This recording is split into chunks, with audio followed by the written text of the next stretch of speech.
Perfect.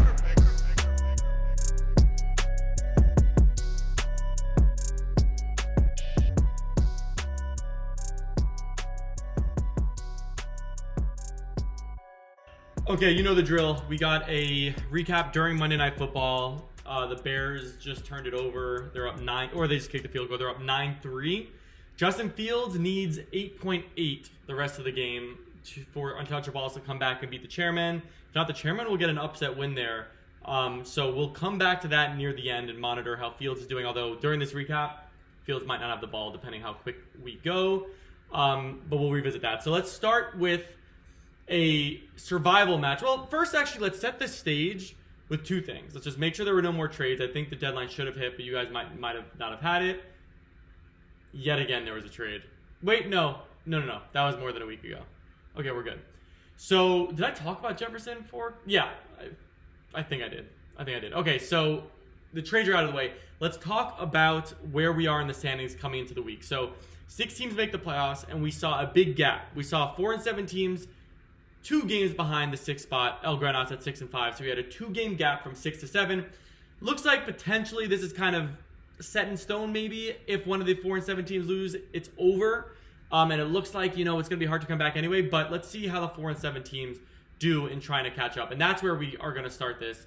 Because in order to keep their season alive, absolute desperation to get a win if you are Team the Banditos. And they get it. Not only do they get over a 6-5 Pain Train team that's going to fall to 6-6. Banditos will get to 5-7, making things much, much more interesting. Banditos 139.1 over a not great week for Pain Train at 119.38. Let me bring this to the screen so I don't need to look across. There we go. Okay, so Pain Train.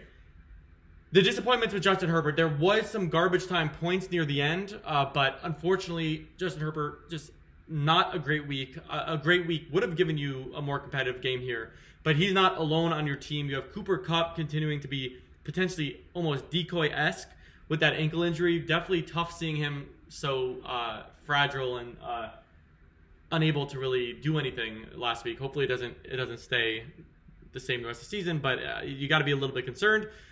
Breece Hall was just part of a bad offense. Gibbs had to share it with Monty, and Ridley and Mike Evans get you the points that you need, but no one else really does. You have Addison going right now, but he wasn't able to give you a miraculous comeback. So with that, this game is, for all intents and purposes, over. Pain Train's going to fall to 6-6. Obviously, very disappointing for Pain Train to not be able to essentially say, hey, I'm going to make the playoffs for sure. But am I really ultimately, freaking out? I'm not so freaking out. It would have been nice to get. Banditos, I'm happy you won because I did make a couple predictions. I said, obviously, after 3-5, I said you're going to finish stronger than the Chairman. You needed to win this game to make that the case. I also said that I think you're going to make the playoffs, so I'm happy that you got the win to keep your season alive. You owe all your gratitude to Jalen Hurts, who gets you 41 points. Absolutely dominant. Best quarterback in fantasy, it appears. And the great start by you, where credit is due, is actually twofold. In the wide receiver department, Kirk was a solid start at 14, and Nico Collins an amazing start at 25. I was very nervous about Houston pass catchers, because there's a lot there. But it turns out Dalton Schultz was the man out. He wasn't even on the field for many snaps. The wide receivers were the focus, and it's clearly a good start. So kudos to you on that and going 5-7. Banditos keeps the season alive and makes the playoff picture just that much more interesting. We had 2 7-4 teams looking to see who clinches the playoffs, even though both these teams would have made the playoffs really anyway. But now as we talk to the bye, obviously a lot more eyes on this. And guess who won? The team that absolutely robbed every single team in the league from all their best players, El Professor. And again, that's a compliment to you. Tony Pollard, that you traded 2 breadcrumbs for, or maybe it's 1.5 breadcrumbs. Tony Pollard gets you 20.8 on Thanksgiving. Congratulations. And then this is the team I think that also made that trade for CeeDee Lamb, who gets you 17 points. Jalen Waddle gets you 22.4 points. Is anyone at this point saying that this man did not absolutely brutalize the teams he made trades with? It's hysterical, and it also deserves credit. This team is super strong. El Professor is the contender of all contenders at this point. Obviously, there's a few teams that I feel strongly about, but El Professor has entered that conversation. This isn't relevant for the game, I don't think, but let's see what Josh Dobbs is about to do on 2nd and 4. It's going to be a handoff to Chandler for 3 yards, is my guess. And Chandler gets the ball, not 3 yards, but did predict the handoff. Paco Libre, you entered a realm with a very dominant team and you want to just prove you belong, you put up 164.5, which does prove that you belong. A lot behind McCaffrey and Jonathan Taylor, an amazing running back group. Pat Mahomes gives you a pretty good game, and you still have DJ Moore going, but again, that's not going to be enough unless he gets a 90-yard touchdown, which would be wild if that happened. I'll come back on the recap, but ultimately, there's nothing to hang your head about, but this is something to keep in mind. Like, you're going to play teams like this in the playoffs. Your record at 7-5 dictates you making the playoffs, and you deserve to make the playoffs. But will you have the firepower once you're in the playoffs to beat these kind of teams? That's what the league wants to know. I think you have some doubters at this point. I did say that I think you're not going to be a title team. So I'm going to stick to that and say this is an example of what we're going to see. You're a strong team, but just not going to be able to hang with the best of them. But we'll see. You would have beaten every other team this week, so that fucking sucks. Okay, Crucifier gets the win 155-116 over El Grenas. Another 6-5 team falls, which makes this just that much more interesting as Dobbs throws his 14th pick of the day, setting the NFL record for most amount of interceptions. Congratulations to him and his family. I hope they're going to come to next week's recap to accept this award.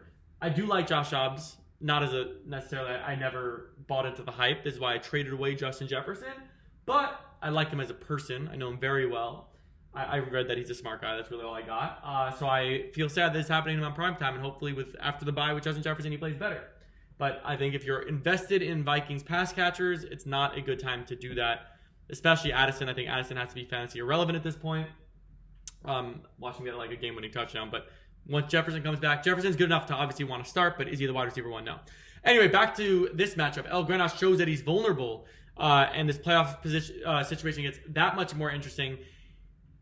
A lot of this is foreseeable, as far as, Jaylen Warren, yes, he's getting more action and people are high on him, but he's still at best 50% on a subpar offense. So all the hype that Jaylen Warren's getting, I don't believe is super warranted.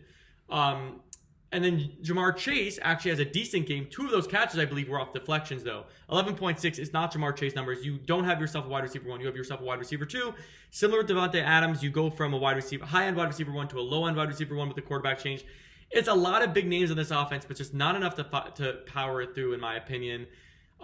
You do have some interesting bench pieces. Charbonnet against the Cowboys might be worth a look. Stevenson also has a good matchup, might be worth a look. But ultimately, El Grenas with a disappointing loss to a Crucifier team that needed to win less. Crucifier is going to go to be 9-3. They obviously had the playoffs in hand, but they are now looking towards securing that bye.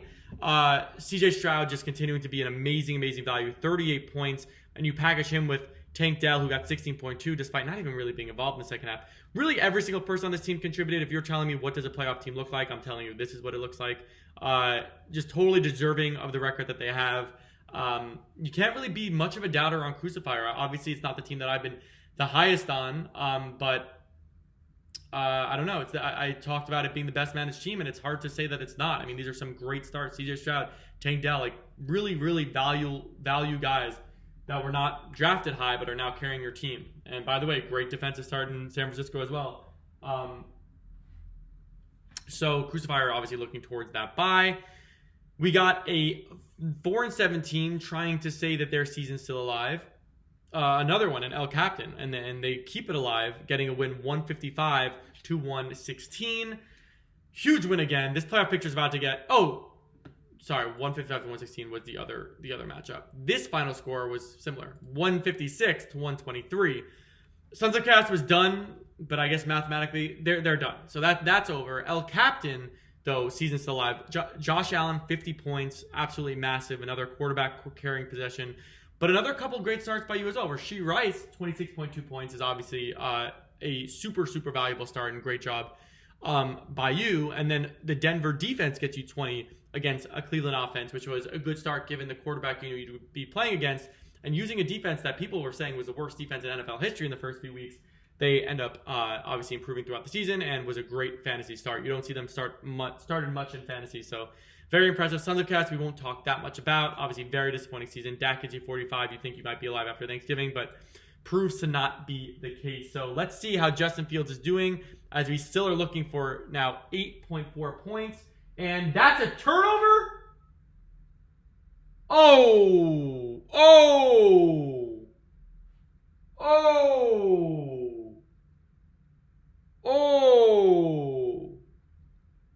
I'm waiting to see. I didn't see the play. I'm guessing it was him that fumbled it. They're showing him. He said, my bad. So it'd be shocking if it wasn't him that turned it over. We're going to watch this replay. And it looks like it was, in fact, his bad. Just the worst turnover. Oh, my gosh. They were up by 6 in field goal range. Oh, that's horrible. He's going to get absolutely killed if they lose this game. That is horrible. You're up by 6. No one needs my NFL commentary, but I'm going to do it anyway. You're up by 6. How much time's left in this game? Don't tell me it's like single-digit minutes left in this game. Yeah, single-digit minutes. Let's refresh this page. My phone's not blowing up. One of the ugliest offensive game I've ever seen, yeah. So, you must have already lost those 2 points. Either way, I'm still seeing you down 8.4 unless... Either way, you're in bad shape. You're down... No, there it is. There's the update. There's the update. Okay, anyway. So, this game I think is going to be over. So, I'm going to begin recapping it as if the chairman wins. And I will... Yeah, there it is. They just updated it. That took a really long time for Sleeper. My Yahoo updated a good minute before Sleeper. No shade, but... All right, now he needs 10.9 to come back. That's going to be nearly impossible. I mean, I hate to be a negative guy, but this one looks like it's over. The chairman's going to get the win to go to 4-8. I think mathematically, can you come back 6-8? Mathematically, you are still alive because the 6 seed is not a 7. I would have to look at matchups to see if that's true, but either way, you got to fight to the end, and you did. The chairman, huge win, and another 7-4 team loses. So what do we see here? Now that that's confirmed, look at what situation we have here. We have a situation in which the 7-4 teams, when you look at the standings, there were 3 7-4 teams. They're all going to lose. The 6 oh no, sorry. I just completely fucked up. 6-5 is going to lose. 7-4 is going to lose. 7-4 is going to lose. El Professor, there was a 7-4 versus 7-4 game. That's what mixed me up. So one of the 7-4 teams lose, but you have 3 6-5 teams losing. You have the 2 7-4 teams losing.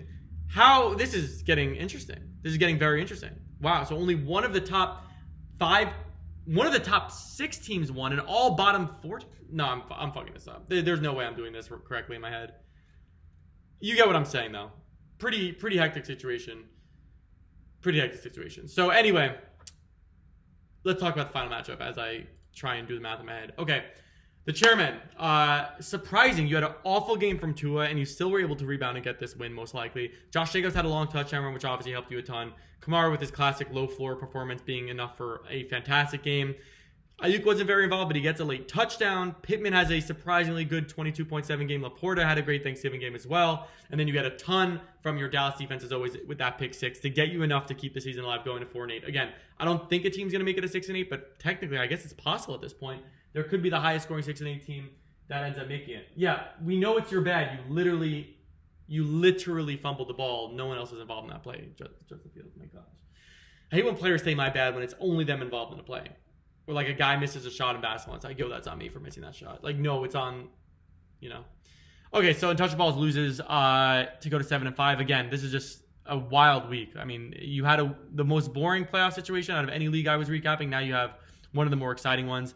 Fields, a big reason for that disappointment. I mean, all you needed from Fields today was 20 points.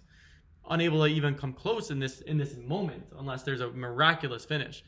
Mostert gives you a great game, including a absolute bullshit touchdown run at the end that fucked my dad over. I was watching with him and he hasn't said a word to me since. Our relationship's kind of done after that. Derrick Henry gives you another good game as well, and Tyreek gives you a great game, but you get nothing from Thielen, who just seems to not be involved in that Panthers offense anymore. Dalton Schultz did not even see the field for so much of that game. And despite many strong performances, you add on Keenan to that, you fall short because of just absolute no-shows.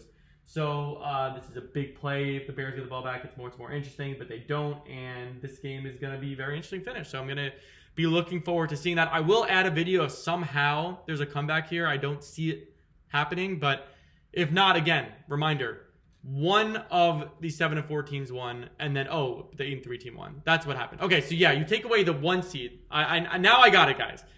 10 teams, the 1 seed won. Congrats. Crucifier was running away with it anyway. When you go from the 2 to the 6 seed, all the teams with winning records, and that only one of them won. So 4 of those teams, and then when you look at the bottom teams, 3 of those 4 teams won to really close this gap. So We're looking at a much more interesting playoff picture. Final play. Don't throw another pick. I wouldn't be able. Oh my gosh! Oh, Addison was out of bounds. He was wide open. Oh, that hurts so bad. Oh shit, my dad needed that too. Okay. I'll see you guys next week. But actually, though, very, very interesting. I'm very happy that you guys closed the gap. Very happy to see that. Oh, wait. Game of the week? Do I do game of the week for this league? No. I don't even do that. Next week, I'll start doing game of the week, where I say what the best matchup is and then what prediction for the final score is. So we'll start that then. You know, fuck it. Fuck it. Let's just do it this week, even though I don't even know how to look at next week in yours. Week 13. All right, it's looking like the matchup of the week next week is going to be between Bandidos and El Grenas. Wow, obviously that. So many guys are on bye right now, so it's hard to see. But wow, El Grenas is getting hit hard by bye. We're going to say it's going to be an upset. Bandidos, game of the week, GOW. Bandidos wins in a low-scoring game. 109, no, not that low. 119.1 to El Grenas, 109.3. Let's see how I do. All right, see you guys next week.